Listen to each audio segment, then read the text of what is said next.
Retro now. Catherine Tabor here, voice of Padmé Amidala from Star Wars The Clone Wars, wishing Jay and Dennis congratulations on 1,000 episodes of Podcast Stardust. And here's to 1,000 more. I have a good feeling about this.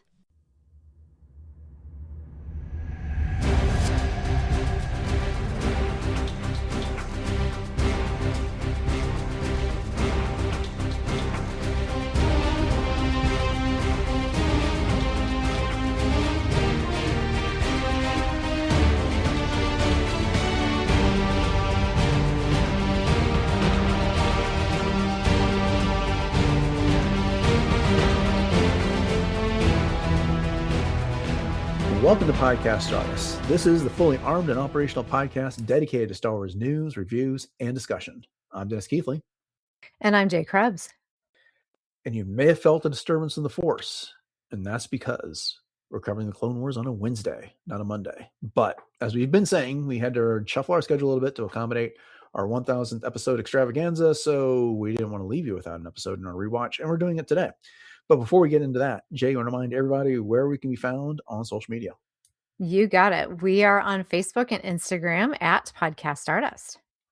All right, that is the line. The signal's boosted to maximum output. The shield is down. We are now broadcasting to the galaxy. So we are talking about episode 10 from season 3 of the Clone Wars, which is called Heroes on Both Sides. It'll be a full spoiler discussion, as these episodes always are.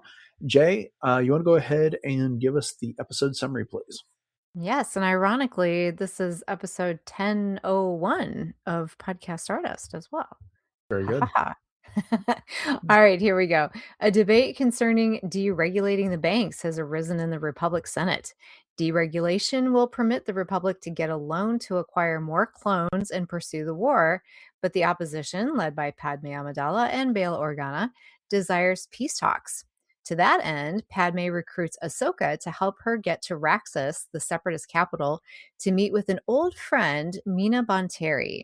There, Ahsoka meets Lux Bonteri, who is the first non-combatant Separatist she has ever met. In the Separatist Senate, a motion to open discussions with Republic passes. However, the Corporate Alliance, who has been pushing for deregulation, convinces Dooku and Grievous to launch an attack on Coruscant, which derails peace talks and propels the Senate towards deregulating the banks and prolonging the war. So before we started recording, I was telling you offline, it's like, oh, Jay's going to love this one. I know you're fond of Lux Bonteri. And that, I am. Yeah. I don't have anything against him. I'm just not as excited about him as you are, but it is an interesting episode. It's another episode that leans more into the political than it does in the action, which has happened a lot this season. It teams up Ahsoka and Padmé once again. So, there's some key points, and we're getting into this whole corruption thing and conspiracy stuff going on with people who are supposed to be loyal members of the Republic, but are conspiring against it or in the name of profit here. A lot of themes to get to, but what did you think about this one overall? Well, the first thing that stood out to me, I actually see you have it in our notes, is that this is the first time we get to see Ahsoka debuting her new outfit as I would call it her iconic outfit in the Clone Wars up through, season 6, at least at this point. But as you pointed out in our notes, Anakin also has new robes. There's new character models, new wardrobe for Chancellor Palpatine. So of course, for me, that's the first thing I focus on is the wardrobe. But overall, what I really like about this episode is exactly what you just said. Even though it's very politically motivated, it's also an opportunity for an exploration into a little bit of empathy and understanding that there, as it says, at the very beginning and the name of this episode, there are heroes on both sides, and that there are a lot of preconceived notions that are out there. And especially for Ahsoka being so young and only understanding things from one point of view, and the fact that, Ahsoka takes her under, or I'm sorry, Padmé takes Ahsoka under her wing once again and allows her to see the bigger picture, I think is a huge theme in this. And just seeing that there are, in fact, heroes on both sides. Yeah. here's the thing. If I'm binging this season of the Clone Wars, I'm going to get a little impatient because for everyone, like the last episode we had where it was very action intensive with Obi-Wan and Quinlan Vos, there are these slower episodes. When I'm watching Star Wars, I typically want the more action-oriented Star Wars.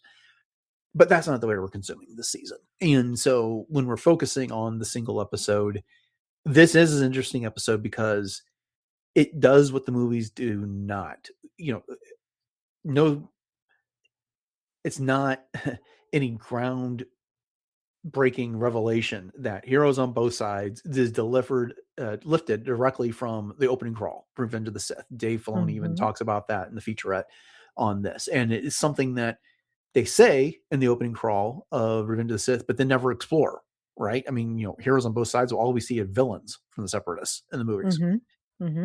So this kind of like you said, this gives us an opportunity to see into how the other half lives. The other half being the Separatists and the people that are not soldiers or battle droids or General Grievous or Side of Interest and the like. And so that's interesting. As adults watching this, we know that just because there's two opposing sides, not everybody that's on the opposing side is going to be a villain. There's going to be the average civilian, things like that. So the message is, I'm trying to figure out how to say it. Not mature is not the right way, but it is something that it's a little bit no duh for us. But to your point, Ahsoka is young. All she's seen is war from the Separatists. So she doesn't have a viewpoint or perspective that affords her the opportunity to look at them as actual people that might have a differing point of view that is legitimate. And so this is a valuable episode for that reason alone. Right. But I don't know. The title of this, I'm not sure was the best choice, because when I see that in the opening crawl for Revenge of the Sith, Heroes on Both Sides, I'm thinking the anti-Obi-Wan, the anti-Anakin, right? Their version of the legendary soldier, not necessarily the elder statesman in the Senate. That's so fair. Not that these people can't be heroes, but perhaps that title could have been preserved for a different story, I suppose. No, I think that's totally fair. And I think probably what it just gets to is the fact that the heroism is in the idealistic aspect of things. Yeah. And as you said, it's these senior statesmen like Mina Bonteri and that type of thing that can be heroes by championing peace and at least peace talks. And then of course that gets just shut right down. But, getting back real quickly to Ahsoka, as you mentioned, it really hit me because she was just offhandedly talking to Anakin and Padme as they were walking down the hallway.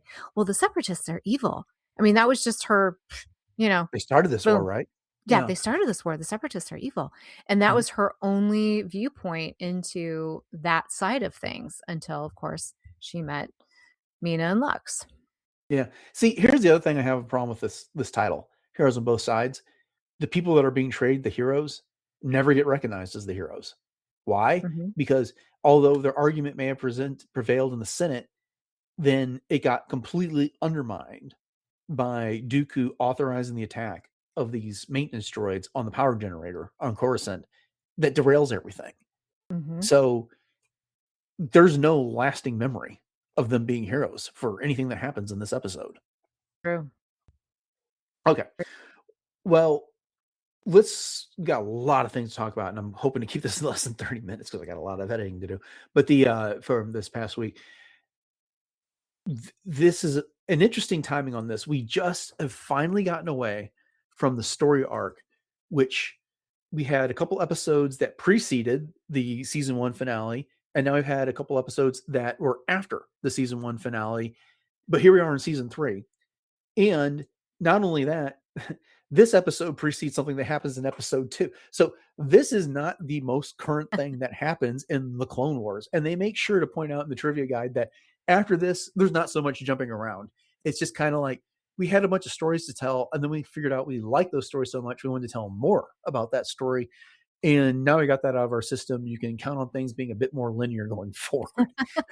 It's if you didn't know where this one, if you didn't know anything about that, I don't think you would be hurting anything. This story works kind of wherever you tell it for the most part. It really does. It's kind of Mhm. a nice, tidy little, beginning to end kind of chapter within the Clone Wars. Mhm. But the other thing is this is the second episode of an Ahsoka Padme team up that we've had in 4 episodes. Episode 7 from this season was Ahsoka and Padme going to Alderaan for the conference on what to do with Mhm. refugees and the like. And that's after Ahsoka had all those visions of Padme being assassinated. And then, of course, she ends up confronting Aurra Sing. And now this is the sisterly bond that the two of them kind of develop part 2 on this. Uh, Nothing against it, but it is just kind of a, could you not have moved this episode somewhere else to give that a little bit of space to breathe? Give us more Obi-Wan, give us more Anakin, because last week Obi-Wan was a big player, but that's the first time he's had a big role in like 5 or 6 episodes, Yeah, it's and true. he does not appear in this episode. And once again, Anakin is relegated to a supporting player in this Mhm. episode. Mhm. And being a very angry master, and when it's all said and done as well. Yeah, But but you know what? One of the things about this, though, that really makes me kind of, pine for the what ifs of Star Wars is that I really feel like if Padme had survived and Order 66 had not happened and Ahsoka stayed with the Order, and that even though Anakin and Padme's relationship would have still perhaps remained obviously secret, Mhm. Ahsoka would have made such a great aunt. Yeah. Well, I mean, we get a little bit of that from the Book of Boba Fett, right? That We scene that she do. has with Luke Skywalker. I mean, she intercepts Din Djarin, and when he asks, "Who are you?" she says, "A friend of the family." There, and you Right. can see that. Mhm. You can Mhm. kind of see that familial pride in Ahsoka. There, she wants to be around and to give Luke a little bit of auntie advice and the like, but Yes. she also gets out of the way in that. But, Yeah. I just had to crack up at that one part in the episode where I can't remember exactly what it is Ahsoka says, and Padme says, and Ahsoka's response is like, "You and Master Anakin, like, talk, think the same way. I can see why you 2 Yes. get along so well." You And the think look on alike. Padme's face right afterwards, which is, yeah, that's why we get Mhm. along so well. Yeah, Yeah. mostly getting the cat out of the bag. Surprised you didn't figure it out sooner, Ahsoka, Right. but, Well, she's still young, you know? mhm. So this is this is not an untimely discussion from when this episode debuted. This whole deregulating the banks, and that was not too far off the housing crisis that we had back in Mhm. the early 2000s, the aughts, in the 2000s there. And so I don't know how much that would have landed with kids. And frankly, when I watched this episode at the time, it kind of went right over my head as being anything that might be relevant. But having read a bit more about that time period and what happened, like with The Big Short and stuff like that, books like that that have been very influential and such that, yeah, this notion that you're just going to deregulate the banks so that they can determine what interest rates they want. I mean, this is the unsaid part, but when you just say deregulate the banks, I don't know how much that means to anybody, but the institutions that are handling everyone's money and are supposed to safeguard everyone's money, and it's just that we need a loan so bad to buy more clones to throw into the meat grinder of the war, we're just going to get them free reign. It's I, I feel like like I said, I like this episode. They probably could have spent another minute explaining why this was so controversial and why deregulating a bank could be a bad thing. Mhm. Well, yeah, they needed to fund their war machine. I mean, that was the big part of that, and, everyone got so desperate at the end because of the bombing at the Mhm. Senate that they just had this sort of panic knee-jerk reaction, like, "Oh, yes, we have to do this, we need Sure. protection," kind of thing, and they didn't think the long term, what does this actually mean for the everyday Joe in the galaxy? Yeah. But I guess my point is as simply as this. It's that, well, why does the bank have to be deregulated to give you another loan? Mhm. in the Mm. situation. Mhm. I mean, if Mhm. what is the fact that they're being regulated, that there are safeguards in place, that there's people honoring the books, that they are making sure that they are maintaining the proper ratio of cash on hand versus cash rate loaned out. Yeah, I don't want to turn this into a economics lesson because one, I'm ill suited for it, but two, it's not exciting. But it just basically, this episode presents deregulation is, from Padme's experience, is bad. Well, why? And it's, getting Clone Wars from, or the newer clone troopers from their side, besides just, we can better fight this for, is good. There's not a lot of discussion around that. And it's simply argument by proxy that you have these characters, the Lot Dodd, senator for the Trade Federation, you have the banking clans representative, the techno unions representative. And we all know from having seen the Attack of the Clones that some of these guys, of these organizations, were funding the Separatists. So, but that by itself is what makes it bad. Mhm. There's no other real explanation about why these things are problematic in this galaxy.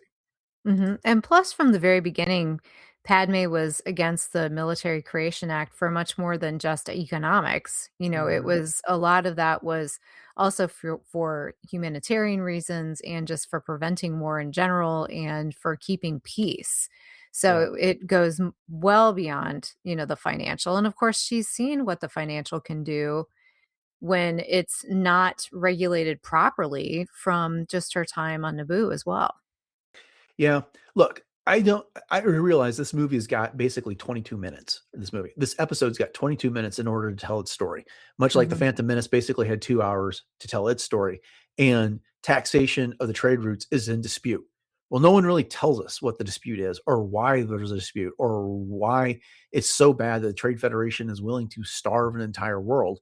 And you don't have to know those things necessarily to understand it, but it is one of the criticisms of this era of Star Wars storytelling, is that if you're going to make these political things so important, perhaps give us a reason to care, Mhm. Mhm. because, hey, we're fans of Star Wars. Give us more clone troopers so we can see more battles, right? That's one of the things we're signing up for. Right. Um, anyway, but of course, the whole notion of deregulation gets tabled so that they can, because it doesn't have enough support yet, they got other things to do. Meanwhile, to kind of revisit something we talked about, outside the Senate rotunda, Padme appeals to Anakin to talk to the Jedi, to talk to Chancellor Palpatine about maybe sending out peace overtures. And she's like, and Anakin's response is, nope, it's not the Jedi's responsibility to get involved and things like that. What is he Famous last saying? words. Well, okay, but aren't the Jedi guardians of peace in the galaxy? I mean, isn't that not what Obi-Wan tells us in A New Hope there? So if the Jedi could talk to Palpatine about maybe pursuing peace, isn't that exactly what the Jedi should be doing? Mhm. And I think at this point, also in the Clone Wars, there's such a gray area in terms of, what truly is the role of the Jedi at this point. Mhm. But, what I was getting at, famous last words, was, of course, by the time Revenge of the Sith rolls around, everyone and their brothers trying to get Anakin to talk to Palpatine about this, that, and the other. Right. No kidding. Yeah. Yeah. But the other thing is that I can't help but wonder if it's just the Anakin, you know, does he believe that, or it is Palpatine's a mentor, and he does not want to say something to get crosswise with him. Oh, yeah, sure. And I'm that's, sure yeah. that's part of it. Big Right. part of it. Yeah. Okay. So the episode, okay, it's kind of funny. We were just talking about this whole relationship between Padme and Ahsoka. And of course, they had the earlier team up with the whole thing going to Alderaan here. But the three are walking through the Senate Rotunda. And I get it. Ahsoka is young. And, she makes that oblivious comment about, I can see why you two get along so well, without putting two and two together here. Mhm. But just the familiarity between Padme and Anakin at this point, of like all the people, Padme walks up to Anakin and is like, appeal to Chancellor Palpatine. And then it's just oh, well, no, I'm not going to do that. Teach my apprentice about politics.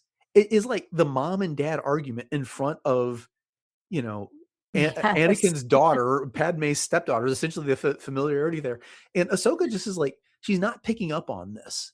And Mhm. I don't want to call her oblivious because she assumes that her master is following the Jedi code, would not be married to Padmé or anything like that. But it's just, I wonder, at some point after she left the Jedi Order or, around the time of A New Hope, she looked back on these moments as like, how could I have been so blind? It was right there in front of me. Exactly. And as you just said, she's just a young Padawan at this point. She's a lot younger than we give her credit for, or we remember her being, in this way. But it's all she's ever known, and Right. so this is not for her, it's just a day at the office. She doesn't know that other Jedi and other senators are not talking to each other in this way. She just knows that Padme and Anakin and Obi-Wan, and all of them have had kind of a closer relationship than, maybe the norm. And so there's a line that they're willing to cross that maybe other senators and Jedi are not. Right. Mhm. So Padme hatches a plan, which is she wants to go to Raxus and find Mina Bonteri, an old friend, an old mentor, and, maybe plant the seeds that would germinate and turn into a peace discussion between the Separatists and the Republic. However, the problem is that she can't do it. It's illegal for her to have any contacts with the other senators, which I can both understand that you need one unified political voice coming out of the Republic to actually get something done to not undermine whatever efforts the chancellor is making. But at the same time, it's like, if there's an opportunity to pursue peace, why shouldn't anyone take it? Right. That aside, she says, well, she finds the loophole. Ahsoka can go wherever she wants because she's a Jedi.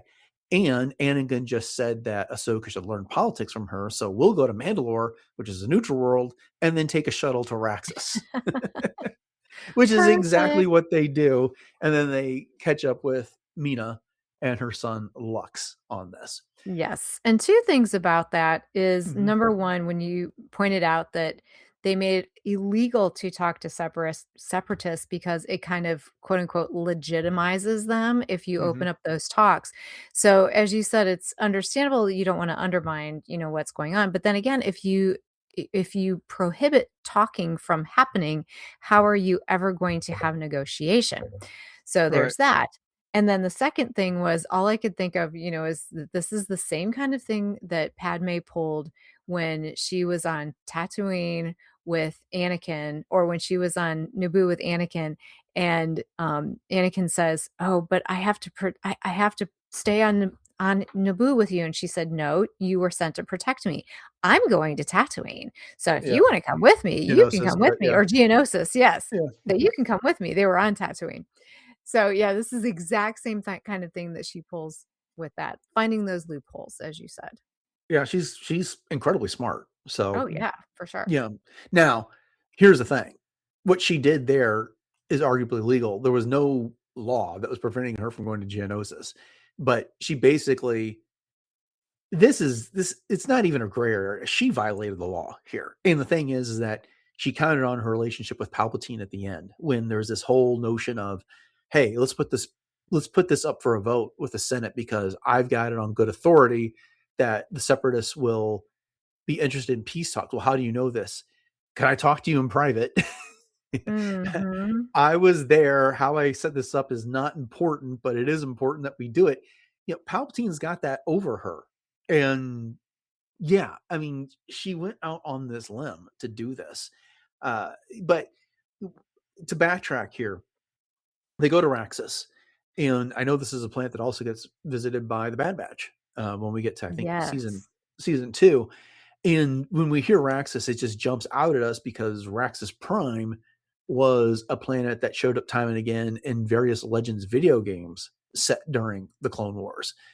In fact, Dooku had an entire gigantic machine that may have or may not been imbued with the Force that you had to destroy in a video game. There is a junk planet, which this is clearly not.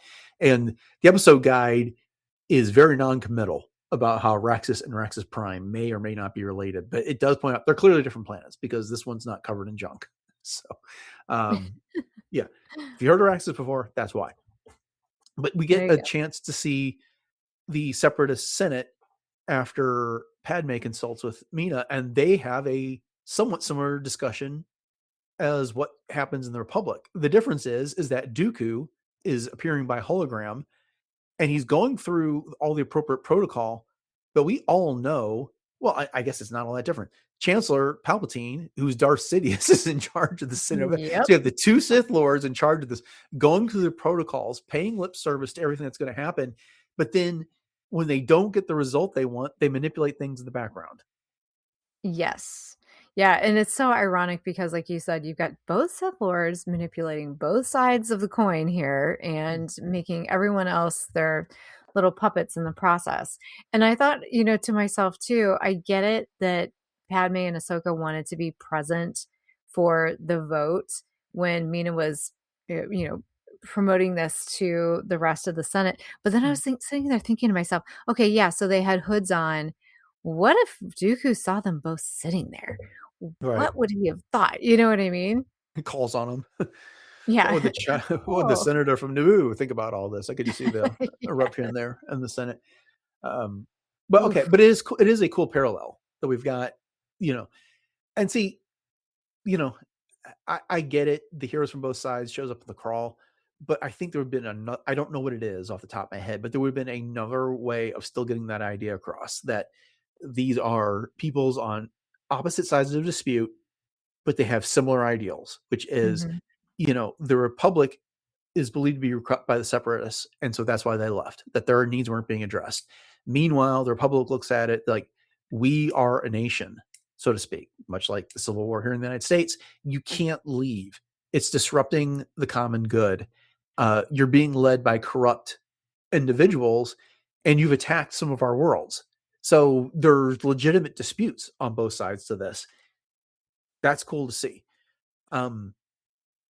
But for the sake of time here, let's talk a little bit about Ahsoka and Lux on this. I remember seeing interviews with Dave Filoni and Ashley Eckstein present, and him explaining this whole relationship. And Ashley's, and there was episodes that didn't air that were supposed to happen to this, and Ashley gets like very teared up, and her response was like, "For one moment, Ahsoka had a boyfriend here," Yeah. which is what a lot of people get out of this. The thing that always strikes me funny when I see this is that Ahsoka's got all these doubts about Separatists, but then she's walking by Lux at one point, and he's like, "You're a Jedi, aren't you?" And he's like, "I never met a Jedi." And he talks about how the Jedi are getting faulted by the Separatists for this war, and she says, "Well, look at me, I'm not so bad, am I?" And so he kind of looks at her, this approving look on on his face. She's like, "Well, boys are all the same." And I'm like, "You just asked him to check you out. You Exactly. cannot be upset about this, Ahsoka." Exactly. I think she probably thought, "Oh, boy, he really took me up on that." I didn't Yeah. think he would necessarily. So yeah, obviously there's a little bit of flirting there, but yeah, it's kind of funny because of course we know that Ahsoka knows it's never gonna go anywhere anyways because the whole like attachment thing and non-Jedi being, with all the things. But it's still cute to see nonetheless, seeing her working out those teenage kind of, hormone feels Right, especially crack me since up. this is the first episode in her new model where she has definitely gotten older and matured some. Yes.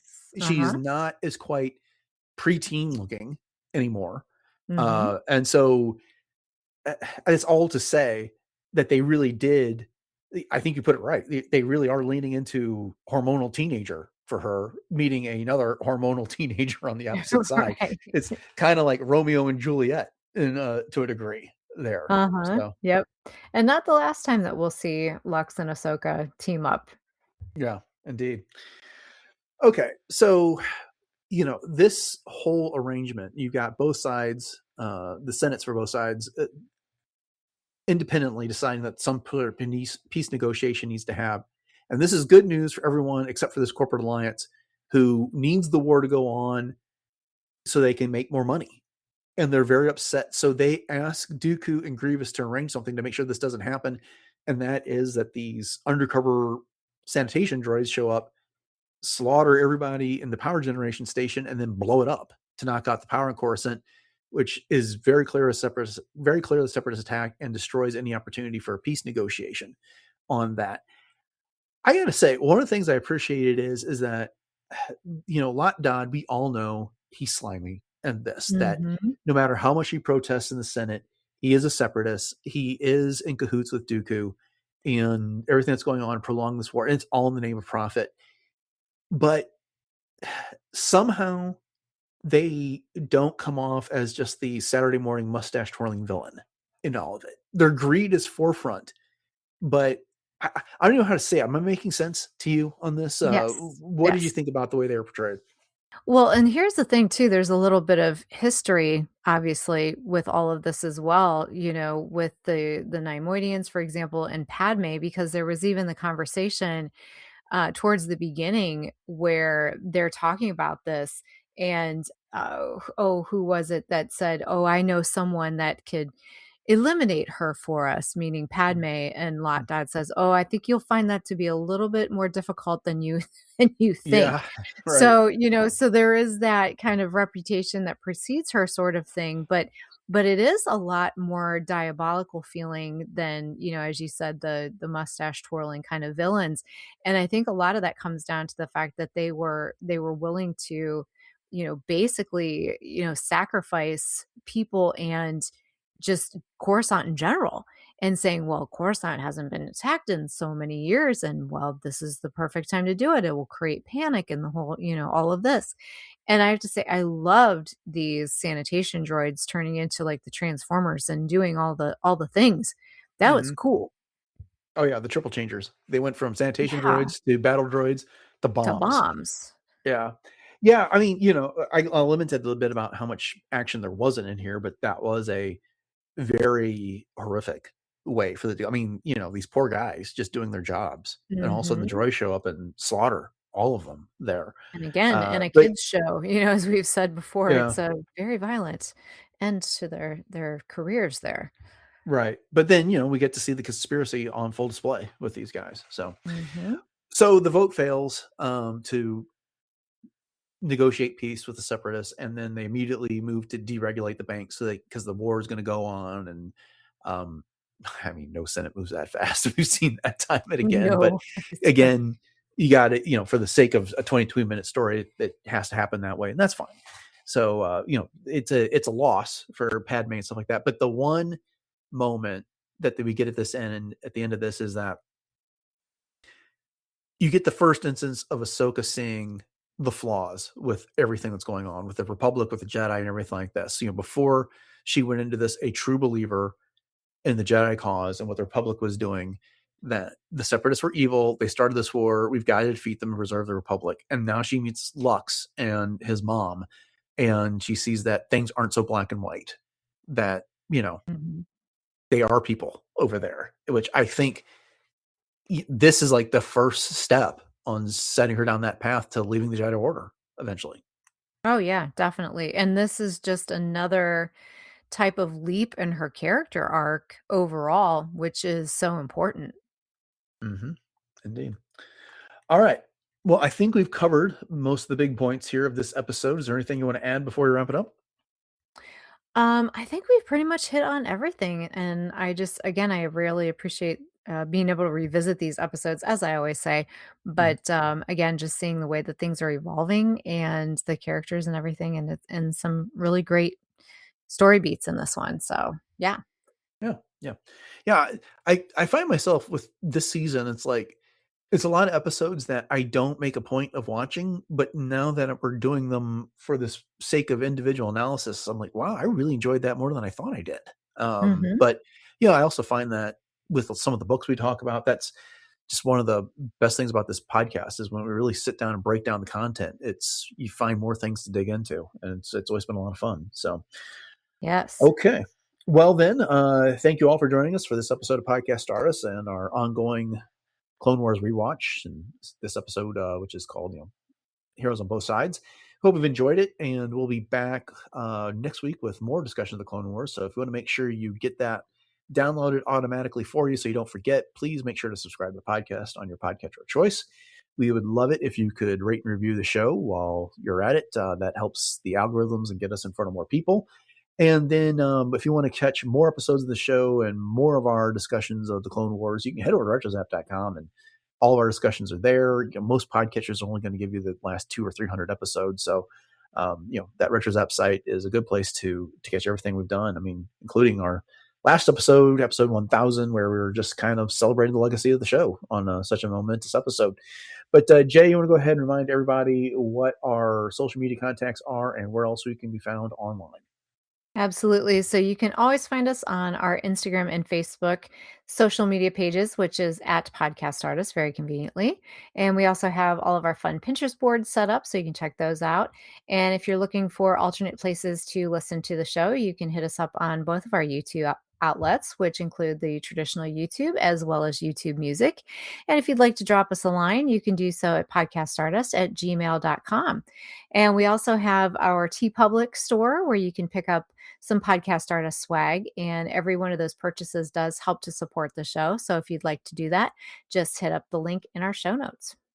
All right. Why don't you catch everyone up on what you got going on in cosplay? All right, so you can catch me on my Instagram, which is at j.snipscosplay. So I do actually do Ahsoka from seasons 3 through 6 of the Clone Wars. So this exact costume model you can see on my Instagram pages, as well as all of my other appearances as well. And I also do several other Star Wars characters, including Hera and the Fourth Sister and my original concept Mandalorian. Okay, upcoming on the show on Friday, we'll be catching up on the week's Star Wars news. And then on Monday, we'll be back with the Clone Wars as we get back into our regular weekly schedule. So make sure you stick around for that. All right. Thanks for listening to episode 1001 of Podcast Stars, everyone. Have a great rest of your week. And until next time, may the Force be